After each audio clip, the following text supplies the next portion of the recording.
on était donc sur une distinction coaching futur, thérapie passée. On l'a déjà remis en question. Coaching, construire des réalisations. Thérapie, apaiser des blessures. On a déjà beaucoup remis en question cette vision-là. Je vais introduire une autre dimension. On va passer de l'horizontale à la verticale. Coaching au-dessus de la surface de l'eau. Vous voyez, on va prendre la métaphore de l'arbre. L'arbre, vous voyez, il y a son tronc, il y a ses branches, et puis quand vient la bonne saison, il y a des feuilles et même des fruits. Et en dessous, il y a des racines très profondes. Alors, selon cette métaphore, le coaching, ça va être s'occuper des fruits. Hein. Peut-être qu'on va essayer de s'occuper de l'arbre à la bonne saison, peut-être qu'on va mettre de l'engrais, mais en tout cas, on va s'occuper de la capacité de l'arbre de produire des fruits.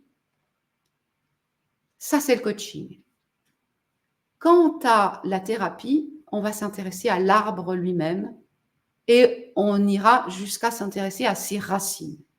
Alors, si on reste sur la métaphore de l'arbre, c'est un peu difficile d'imaginer qu'on va transformer l'arbre. Mais si, c'est bien ça qu'on va faire en thérapie. On va vraiment considérer cet arbre, ses racines, et travailler sur cet arbre, ses racines, pour que, non pas cette année, parce que j'ai mis de l'engrais, ils produisent des fruits, mais toutes les années prochaines, grâce au travail qu'on a fait sur l'arbre et sur les racines, les jardiniers savent qu'on va pouvoir travailler aussi le développement de l'arbre. Voilà, ça va être la thérapie. Si je prends l'outil que les coachs connaissent souvent, la roue de Hudson, la roue du changement de Hudson. Vous voyez, c'est une roue qui tourne comme ça. Voilà. Et quand quelque chose n'est plus satisfaisant, il est bon de le lâcher. Et en coaching, on va s'occuper de je lâche ce qui n'est plus bon, ce qui a vieilli, ce qui est abîmé, et hop, je retourne à l'horizontale, par exemple, changer de travail. Vous voyez, voilà.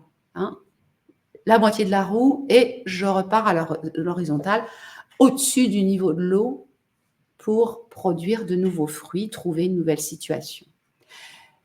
Si on connaît la roue de Hudson en coaching, c'est qu'on sait que dans certains cas, il ne suffit pas de couper le fromage là à l'horizontale. Il est nécessaire de se laisser descendre et explorer plus en profondeur.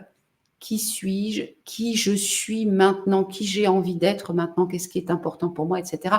De faire tout un travail dans la profondeur, un travail sur soi. Voilà. Donc, au-dessus, le coaching, les fruits que l'arbre peut donner. Au-dessous, la thérapie, le travail très en profondeur. À ce stade, quelques exemples qui me sont personnels, là encore, vous voyez. Si on veut changer de métier, se lancer dans l'entrepreneuriat, réussir à gagner abondamment tout l'argent dont on a besoin pour vivre, pour les études de ses enfants qui ne sont pas terminées, eh bien, ça semble du coaching. Oui, ça semble du coaching. Mais en vérité, cette aventure entrepreneuriale vient nous chercher tellement en profondeur qu'il va être très, très, très utile d'aller faire un tour en thérapie. Vous voyez, c'est comme ça que j'ai moi des clientes qui viennent parce qu'elles n'arrivent pas à démarrer leur projet entrepreneurial, parce qu'elles n'arrivent pas assez à gagner d'argent, pour des raisons très concrètes. Et quand elles m'exposent, parce que leur intuition est là, hein, quand elles m'exposent leurs besoins, j'entends un besoin de thérapie.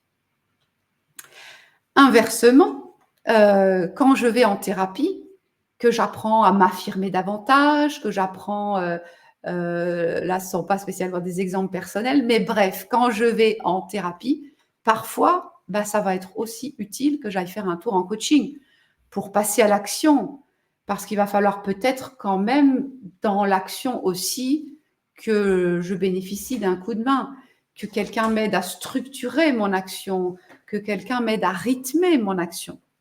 Voilà.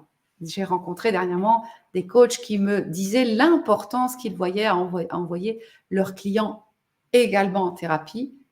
Et voilà, je trouve que ça fait vraiment du sens aussi quand on est en thérapie d'envoyer un client trouver une autre forme d'accompagnement par exemple pour la création entrepreneuriale, avec tous les dispositifs qui existent pour soutenir les gens qui veulent créer une entreprise, vous voyez, en complément de ce qu'on peut faire en thérapie. Complémentarité, eh oui.